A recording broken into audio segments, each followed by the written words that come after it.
Welcome back to Clash of Cultures. As you guys can see, today we're going to be doing our post-week 1 top 25 Steven edition. My dad is not here. He is still on his business trip, so he won't be doing this one today. It's just going to be me doing my personal top 25. This is not what I think the AP is going to be. This is my personal top 25 post-week 1.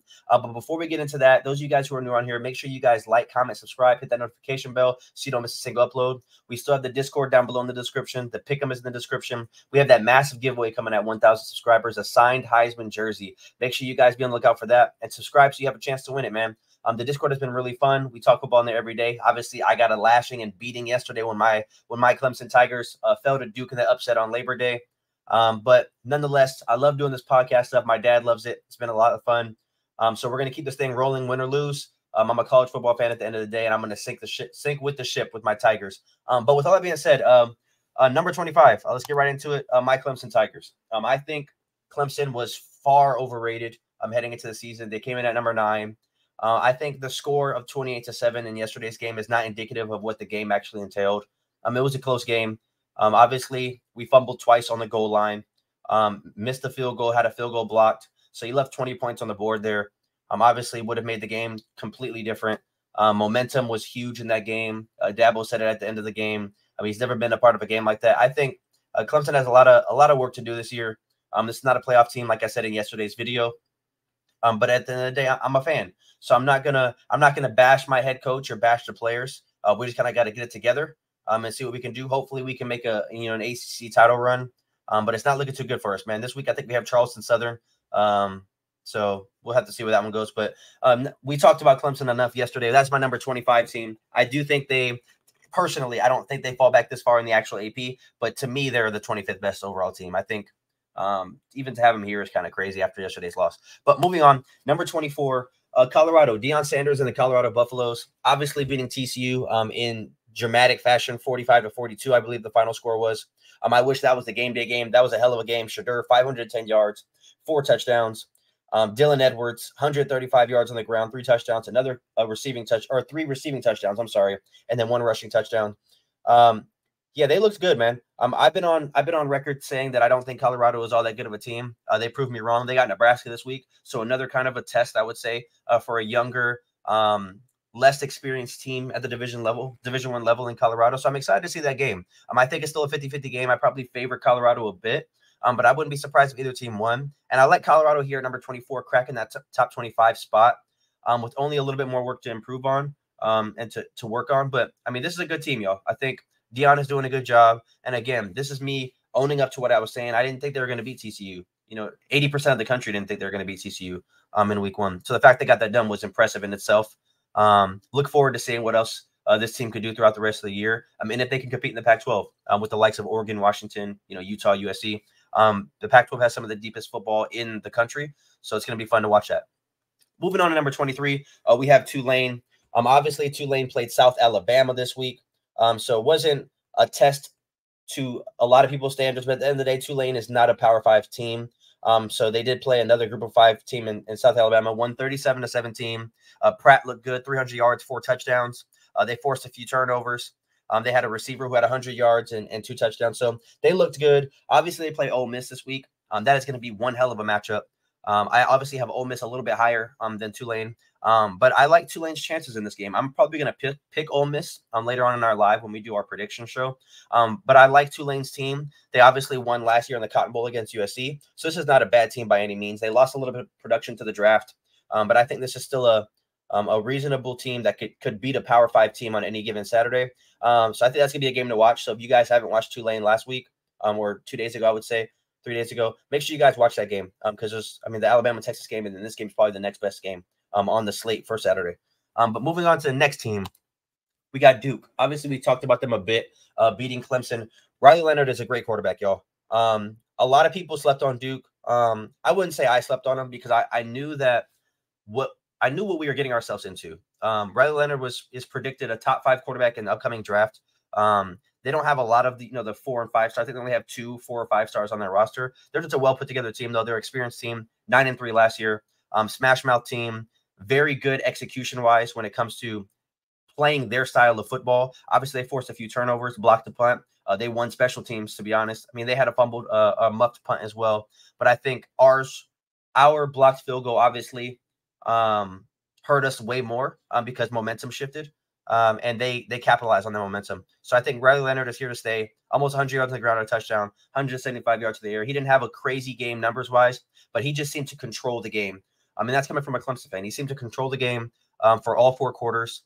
I mean, early he was a little bit shaky, but after that, he kind of managed the game really well. So I'm excited to see how this team looks against the likes of Louisville, Notre Dame. I think they even play Florida State. I think the way they played against Clemson, if they can play that way against those other teams, they're going to give some other teams some trouble as well. We'll just have to see, though. But I like them here going not ranked to number 22. Again, this is my top 25. This is not the AP, but this is where I would have teams. Moving on, we have Texas A&M at number 21. So Texas A&M looked good. They played against New Mexico. So obviously not a massive test for them. I believe they go to Miami and play Miami this week. Connor Weigman looked good, though. 230 yards, 5 touchdowns. Evan Stewart, 115 yards, 2 touchdowns. Obviously, it's against the New Mexico Lobos. Not a great team, but they still performed. They still had to get the job done. They obviously lost to Appalachian State last year. So I'm not putting anything past Jimbo and Texas A&M. I think any win is a good win for them at this point. So not too much to say about them. They are number 21. I'm hoping they make a run for the SEC title this year. I'd like to see that. They have a lot of talent on this team. I'm a Jimbo fan. Those of you guys who didn't know that, I like Jimbo a lot. He's obviously a former ACC guy, former Florida State guy. He's gotten a lot of bashing over the last few years over his record at A&M and his underachievement, underperformance based on the talent he's had. So I would like to see him do a little bit better in Texas A&M and kind of compete with the likes of LSU and Alabama. Moving on to the next team, Ole Miss. They played Mercer this week. I think they won 73-7. Yeah, 73-7. Jackson Dart looked amazing, 300 yards, 4 touchdowns. Receiver Harris, 133 yards, 4 touchdowns. Look good, albeit it's against the Mercer Bears. Like I said a few minutes ago, they do play Tulane this week. And I think that game is going to be a very good game. I think that's an underappreciated matchup that we're going to get very early in the season. I think it's going to be high scoring. I think both teams are going to play really well. We saw Tulane play against USC in a high scoring throw last year. Came back at the last minute in the Cotton Bowl to win that game. Ole Miss arguably has one of the best running backs in the country in Quinshon Judkins, 60 yards, 2 touchdowns last week. So I like this matchup a lot. I think if Ole Miss wins this game, they jump ahead a few spots, and they are serious players in their side of the SEC. Obviously, they're going to have to play against some tough opponents, but they're not going to be an easy out for anybody this year. And I think Ole Miss gets a lot of slack because they play in such a tough conference, but I think in any other conference they'd be dominant. So we'll just have to see, but I like this team a lot. Moving on to the next team, we have Wisconsin. Played Buffalo this week. Did not look good at all by any stretch of the imagination. They were struggling early. They ended up winning by 21, 38-17. But this team did not look good. Tanner Mordecai threw 2 interceptions, 190 yards. They got right back to the ground game, back to Wisconsin football. My dad and I had previously said on the channel that we thought that they were going to end up being like an air it out, air raid type team, bringing over a high-powered quarterback from SMU and Tanner Mordecai. Braylon Allen and Malusi both went for about 150 yards, 2 touchdowns a pop. I think this team is going to go right back to what works for them, getting in the trenches and just running the ball down your throat. I think that's Wisconsin football. They just have bigger players than a lot of the other teams, 90% of the teams in the country. Offensive line is always gritty. Defensive line is gritty. 2 of the, I guess, best power backs you could say in the country. One of the best duos, top 3 to 4 duo in the country as well at running back. So I would expect a heavy dose of running for Wisconsin this year, even though they brought over Tanner Mordecai, and we all thought, Fickle was going to do more of an air raid this year with that strong arm of Mordecai, but that definitely was not the case. But I had them at number 19, moving back 1 spot. They did struggle a bit, and I think other teams looked a little bit better. Speaking of the other team that looked a little bit better, this is where I had Oregon State. So I had Wisconsin and Oregon State flip-flopping. Oregon State played a hell of a game. DJ looked great. I'm a huge DJ fan. I know Clemson lost, but I have no hate towards DJ. He went to a system that fits him a little bit better. 240 yards through the air, 3 touchdowns. He ran in another 2. He looked amazing, man. I have high hopes for Oregon State. I think they compete for the Pac-12. I don't think they're as good as the Utahs, USCs, Oregons, and Washingtons, but I think they could beat any one of those teams any week. Regardless if it's a home or away game. I think DJ was the missing piece for this team. Damian Martinez, all Pac-12 freshman of the year last year. I think the receiving core is slept on. I think the defense is slept on. This is going to be one hell of a team to watch. The Pac-12 is 13-0 after week 0 and week 1. I think, again, this goes to show what me and my dad were saying throughout the preseason previews. The Pac-12 is the deepest conference in football, y'all. They need to be respected this year. Sucks that this is their last year. But my dad may be right with saying a Pac-12 team gets to the playoffs. I still don't believe that. I think there's too many good teams, and I think they're going to end up having some cannibalism throughout the year. But this is where I have them at number 19. A lot of upside for this team. Very scary team to play on a week-out, week-out basis. Moving on, North Carolina, another ACC team, beat South Carolina, I would say handedly, 31-17. Spencer Rattler, he played well, but wasn't enough. Drake May did throw 2 interceptions, but he was able to get the job done. They controlled the game pretty much throughout. I don't anticipate North Carolina losing many games this year. I know my dad thinks that Drake May and North Carolina's going to take a step back. But with the way they looked against South Carolina, I don't know. I know Clemson plays them later in the year. I'm concerned about this game with how we looked. And I think North Carolina is a very good team. I think we took a lot into account with them losing Josh Downs, and we thought Drake May might take a step back due to lack of weapons. But I think, as I said earlier on the channel, I think Drake May is one of those quarterbacks that he just evolves the talent around him. And I do expect him to push Caleb Williams for that number 1 draft pick. I think Drake May goes number 2. But he is one hell of a player, generational type talent. Mac Brown definitely has himself a great leader and a great quarterback over there. This is where I have them at, number 17. Moving on, number 16, Oklahoma. Again, those of you guys have been on the channel, I'm very high on Oklahoma this year. They looked great. I don't even remember that. I think they played Arkansas State this week. Let me pull it up. They played Arkansas State 173-0. Dylan Gabriel, 300 yards, 2 touchdowns. Just a complete game. I think they had 8 guys or 9 guys score touchdowns. Not too much to say about this game. Obviously, they played Arkansas State, which is a lesser opponent, like a lot of these teams. But it's just good to see Oklahoma kind of get that confidence heading into next week. Obviously, they had a lackluster season last year, finishing 6-7 after the bowl game against Florida State. So I hope that Oklahoma has a better year this year. They are my pick to win the Big 12. So it's good to see them get out on the right foot. So I have them moving up to number 16 from number 20. Next team, we got Kansas State moving up 1 spot to number 15. Another team that kind of was slept on heading into the season, Big 12 champion, obviously overshadowed by TCU's playoff berth. But nonetheless, Big 12 champion, bring back Will Howard. He had 300 yards, 2 touchdowns, and a pick. They lost Deuce Vaughn. A lot of talks about losing Deuce Vaughn and how their offense would respond. They were humming 45-0 against Southeast Missouri. Again, it is Southeast Missouri State, so not much you can really say about that. Next week, they do play against Troy, so probably going to win big in that game as well. Their first real test doesn't come until Mizzou, September 16th, which is week 3. But I do have them moving up 1 spot. I think they looked good this week. They still had to perform and execute against a lesser opponent, and they were able to do that. So I do like them at number 15 in my poll. Alrighty, so now we're going to start getting into the thick of things. So this is where I have LSU. Florida State looked dominant against LSU. LSU did not look like the good of a team. Jane Daniels did not look great. 350 yards, 1 touchdown, 1 interception. The running game was not there for LSU. FSU really stopped them.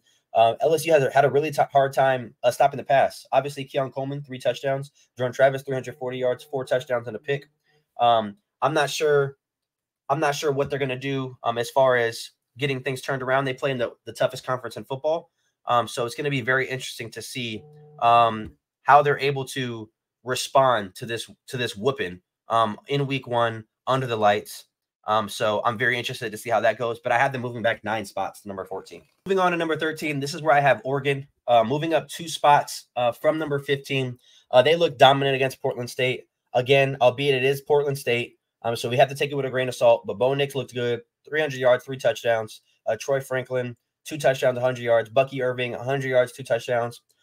Just looked like the better team, obviously. Put up a lot of points. Tried to make a statement against Portland State, that is. My dad's pick for the Pac-12 is Oregon. My pick is USC, but Oregon looked great. Their offense looked good. They're humming. I am very excited to watch Pac-12 football this year, and Oregon will be in the thick of it when it comes to competing for the Pac-12 title. Next week, they travel to Texas Tech, who lost last week against Texas State, I believe, if I'm not mistaken. So that game kind of lost a little bit of luster with that loss to Texas State.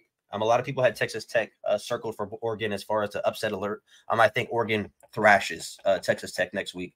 I don't think that game is close at all. But that's a game to keep an eye on. But moving on, number 12, this is where I have Notre Dame, y'all. Notre Dame obviously beat Navy in week 0 in Dublin, Ireland. And then they just beat Tennessee State.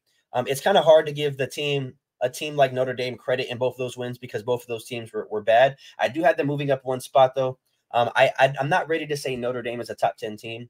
We're going to see them this week against NC State. They're only a touchdown favorite in this game. So I think if they win, by 30 or 40 points in this game, we're going to have a completely different discussion about Notre Dame and the Fighting Irish. But I think as of right now, 12 is a really good spot for Notre Dame. Sam Hartman looks amazing. They handle business against both of their two teams that lined up in front of them. That's all they could do. They can only control what they can control, and they're doing that. They're only giving up 6 points in 2 weeks. So the defenses looked good. The offenses look good. 100 points pretty much in 2 weeks. You cannot get much better than that. So I think Notre Dame looks really good right now, and I'm excited to see how they look come week 4, that big-time Ohio State matchup, and then November 4th against Clemson. Again, Notre Dame looks like a hell of a team. So as a Clemson fan, I am nervous for that game. But hopefully by then, Clemson kind of has it figured out, and that's a game that we all want to see. But a game to watch this week is Notre Dame, NC State. Again, they're only a touchdown favorite, on the road at NC State. So hopefully that's a good one. But moving on to the next one. This is where I have Tennessee, y'all. Tennessee at 11. They moved up one spot as well. They played Virginia this week, and they looked dominant as well, 49-13. Milton, 200 yards, 2 touchdowns. I thought he would throw for a little bit more yards and more touchdowns, given that Virginia is not that good of a team. But nonetheless, they won by 36 points. They got the job done. Obviously, Virginia's coming off of that whole tragedy with the shooting last year with 3 of their players passing away. So just to kind of see this game, a lot of emotion on the Virginia sideline. But at the end of the day, football was played, and Tennessee was able to get the job done. Josh Heupel did start his team off 1-0 this year. Another really good team to look out for. One of the top offenses in the country. Defense looks better. Again, it is against Virginia. Next week, Tennessee does play against Austin Peay. That's going to be another blowout. They're not going to have their first test until week 3 against Florida. But moving on, next team. This is where I have Texas. So Texas, they ended up playing Rice this week. Won 37-10. Quinn Ewers, 260 yards, 3 touchdowns. Xavier Worthy, 90 yards receiving. Turned the ball over. Rice a few times. And I think they looked decent. The game was really close early. I think it was 16-3 at one point or 13-3 at one point. It was 16-3 at halftime, now that I'm looking at the box score. And they scored 21 points in the third quarter, kind of broke the game wide open. But it was a little concerning early, being 7-3 at the end of the first quarter. Had a lot of upset alerts going on, but I had a feeling Texas would pull away late. They have a big time matchup this week against Alabama. In Alabama, I know a few of the Alabama fans here on the channel are actually going to that game. Spent a lot of money to get into that game. That's going to be a hell of a game. We're going to preview that later on during the week, so make sure you guys stick around for that. But that's going to be a great game, and I can't wait. This team looks good, man. I think they're on the upswing. They're on a positive trajectory. So we'll just have to see where Texas get to. Before we get into our number 9 and to round out the rest of the top 10, if you guys are still here at this point in the video, make sure you guys like the video for us. Comment what you think so far from 11 to 25. Make sure you guys subscribe and hit that notification bell. Join the Noti Gang. Do not miss an upload. We post every single day. We go live twice a week. Join the Discord and join the Pickem. This channel has been growing. The community has been growing. It's been super fun. And you guys really make this channel thrive and grow. If it wasn't for you guys, my dad and I would be talking to ourselves on a daily basis. Kind of like how I'm doing now, ironically. But we hope to see you guys continue supporting us. We hope to see more of you guys join the channel and the community. Like I said, it's been super fun doing this with my dad, starting as a passion project, and we're just going to keep it going, see how far we can take this thing. But moving on to number 9. Again, I have a Utah agenda this year. Obviously, we talked about this a number of times heading into the season. Utah won 24-11. Some of you guys may not like Utah number 9. Again, this is my personal top 25. But I think number 9 is a really good spot for this team. I think they look dominant without their best player on their roster in Cam Rising. Bryson Barnes looked great against Florida. And then the backup quarterback, I think his name is Nate Johnson or Nick Johnson. I'm pretty sure it's Nate Johnson. He had that nasty rushing touchdown. This is a crazy team. I think they play football to their strengths. And I think this is going to be one of those teams that you line up against them and you are genuinely concerned if you are a fan of your team. So this is a scary team to look out for. Next week, they do play Baylor. Baylor obviously lost this week. I forget who they lost to, but they lost to somebody they should not have lost to. Let me actually pull up that score. They lost to Texas State. So that means Texas Tech lost to another team. I forget what team Texas Tech lost to. But yeah, nonetheless, this is where I have Utah at number 9. Number 8, Penn State. I have them moving up one spot. They played West Virginia this week. They did not look great early in the game. Ended up pulling away late. Drew Alar, 295 yards. I'm sorry, 325 yards, 3 touchdowns. Nick Singleton, 70 yards on the ground. Lambert, 123 yards, 2 touchdowns. Like I said, they pulled away late. It was 14-7 at half, y'all. 21-7 at the end of the third quarter. So this was a close game. The score is not indicative of what this game ended up being with 38-15. But Penn State did look good nonetheless. Next week they play Delaware. Going to be a blowout, another confidence builder until they play Illinois in week 3. I'm very excited for the Illinois matchup. I think that's going to be a good one. But Drew Alar looks to be the missing piece that we thought that they were going to be missing this week or this year. Obviously, Sean Clifford gone. Question marks surrounding them. But Drew Alar just looks like a natural thrower. He just looks like a great quarterback, a natural quarterback. So Penn State is a scary team for Ohio State and Michigan, guys. I think they're going to compete to the highest level this year. And it's going to be one of those teams to look out for come playoff time. Moving on to number 7. This is where I have Washington. You guys may be very surprised with this pick, but Michael Penix, man, can that guy play football. He is one of the best quarterbacks in the country, 450 yards and 5 touchdowns. Probably a top 2 offense in the country. The best receivers in the country, along with Ohio State and USC. This offense is scary. Those of you guys who were here on the live show predicting these games, I had this game as upset alert. I did have Washington winning in a high-scoring game. They shut Boise State down, and Penix absolutely went ballistic. Like I said, he threw for 5 touchdowns. It is going to be very hard to beat this team. If you cannot put up points, you're going to have a very hard time beating this team because you're not going to stop Washington. You're not going to hold them under 20 points or 21 points. I don't think that you can do that when the offense is humming like this. When offense has so much firepower on the outsides, and then you have a quarterback who can throw he has every throw in his repertoire. There's no throw he can't make. And with him being a lefty, like you don't see lefties often. I think it's kind of like basketball. Lefties they just look better when they throw and when they shoot. So it's kind of cool to see. But yeah, Michael Penix is a serious Heisman contender. I know I have Caleb Williams winning the Heisman early, but I don't know, man. Michael Penix showed me something, and if Washington can keep winning, he is a serious threat to take away Caleb Williams' chance at a back-to-back Heisman. Moving on, speaking of Caleb Williams, this is why I have USC number 6. Week 0 against San Jose State, gave up a lot of points, did not look good. And then this past week, they ended up playing – who did they play? USC played Nevada. That's what they played. USC played Nevada. Won big, 66-14. Caleb Williams, another 5-touchdown performance. Zachariah Branch was a little bit more quiet this week. But again, they have so much talent on the offensive side of the ball. Really anybody can have a breakout game. So I wasn't surprised by him taking a step back. Taj Washington, 75 yards and 2 touchdowns. But I think the biggest concern for this team is the defense. They're going to have to stop somebody eventually. And when you give up 42 points in 2 weeks to San Jose State and Nevada, 2 Mountain West teams, it's not looking good for when they have to play, the Oregons, the Utahs, even the Colorados at this point. So going to be interesting to see. But this is where I have him at number 6. I have him staying still. I don't think they moved at all. But nonetheless, they are a powerful team. Number 5, this is where I have Ohio State. Played Indiana last week. They obviously did not look good. They won 23-3. I think me moving them back in this list was less on how they played and more on how others played, though. I think they got the job done at the end of the day, but question marks surrounding Kyle McCord is a serious issue. The wide receiver room could not get the ball. I was in and out of that game, watching other games while it was happening. Cade Stover was the leading receiver with 98 yards. Going to be hard to win games if you can't give Marvin Harrison and Emeka Egbuka the ball, though. Travion Henderson, Mayan Williams, neither of them really broke out. Did Travion Henderson? Yeah, 47 yards. Mayan Williams, 25 yards. He had 2 touchdowns, though. So, yeah, this team needs to get it get it right by week 4 because Notre Dame looks like they're, on a positive trajectory, and Ohio State looks like they kind of peaked right now. Obviously, it's week 1, so I'm not going to overreact. I did say in the live that Indiana does play Ohio State really close pretty much every year. Ohio State plays Youngstown State next week and then Western Kentucky, 2 good confidence builders. I think they win both those games by like 30 or 40 points, maybe more. So then they're going to have a lot of momentum heading into that week 4 matchup at Notre Dame in South Bend. Going to be a hostile environment. Take it from me. Clemson went there last year and lost. So I know all too well how that feels. But moving on to number 4, this is where I have Alabama. I had them staying put, played against Middle Tennessee State. Jalen Milroe played well.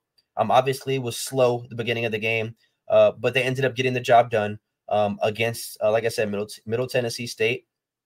I think the only question mark for this team right now is, can Milroe throw the ball down the field? Can he sit in the pocket, deliver passes? He only had 194 yards and 3 touchdowns, ran for 2. He had that play where it was kind of a broken play, picked it up, made magic happen and scored. That's not the problem. I don't think the problem is his athleticism or his willingness to make a play with his legs. It's going to be, can he, sit in the pocket, deliver strikes when he's playing against a Georgia defense, an LSU defense, a Texas defense this week. So we're going to see. But again, I've been a fan of Milroe since last year. I've been advocating for him to get the start, get the lead job, the nod as a starter. So I hope he plays well against Texas this week. Preview coming later this week. Moving on, Florida State at number 3.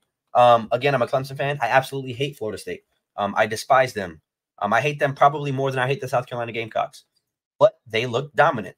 They absolutely put on a show against LSU on primetime Sunday night in front of the entire country to see, national television. They embarrassed LSU. Jordan Travis solidifies himself as a Heisman contender. Keon Coleman proved to be what I thought he was, the best transfer addition in the portal outside of Sam Hartman. Jalen Daniels did not play that well, 1 touchdown, 1 pick, but I think more so the story is Jordan Travis and the job he did throwing the football. The trust he had in his 2 big body receivers to go up and get, high pointed balls, back shoulder fades. I think this team is a scary team. Defense played well as well. I think it's going to come down to, with this team, can they win the games they're supposed to win, though? Florida State is known to drop a few games they shouldn't drop. So it's just, can they keep this momentum and get the job done when it matters most? Obviously, they still play Clemson. They play a tough team like Duke. So we'll just have to see. I'm very excited to see how this team looks. I think college football is just better when Florida State is good, when Texas is good, when Florida is good, when USC is good, when teams like that. So I'd like to see this team good. Obviously, I want Clemson to beat them on September 23rd, but they are looking like a tough out. And as of right now, they probably open up as a 10 to 14 point favorite with what we've seen yesterday with Clemson. So Florida State looked really good. They are my number 3 team. Again, this is my top 25. This is not the AP poll, or what I think the AP poll is going to be. Moving on, number 2, Michigan. I left them at number 2. Kind of a ho-hum game. Beat Eastern Carolina 30-3. McCarthy 280 yards, 3 touchdowns. Corum 70 yards, 1 touchdown. Roman Wilson, big ups to the Hawaii prodigy. 80 yards, 3 touchdowns. Good start to his season. I expect a little bit more against ECU though. Again, Michigan is my favorite to win it all this year. So only winning by 27 points to a very lesser opposition than yourself is not a good sign. This week they do play UNLV at home. They are a 36-point favorite. I expect them to cover that. I think they have one of the easiest schedules in college football. They don't have their first true test until, if you want to call Nebraska a true test, that's not until the end of the month. Minnesota on October 7th, and then Penn State, Maryland, and Ohio State at the end of the year. This team is probably going to be 9-0 heading into those games. I don't anticipate them losing any of the games. They probably won't have a close game, to be honest. This is a very complete team with an easy schedule. But lastly, you guys could probably guess it. Number 1, Georgia.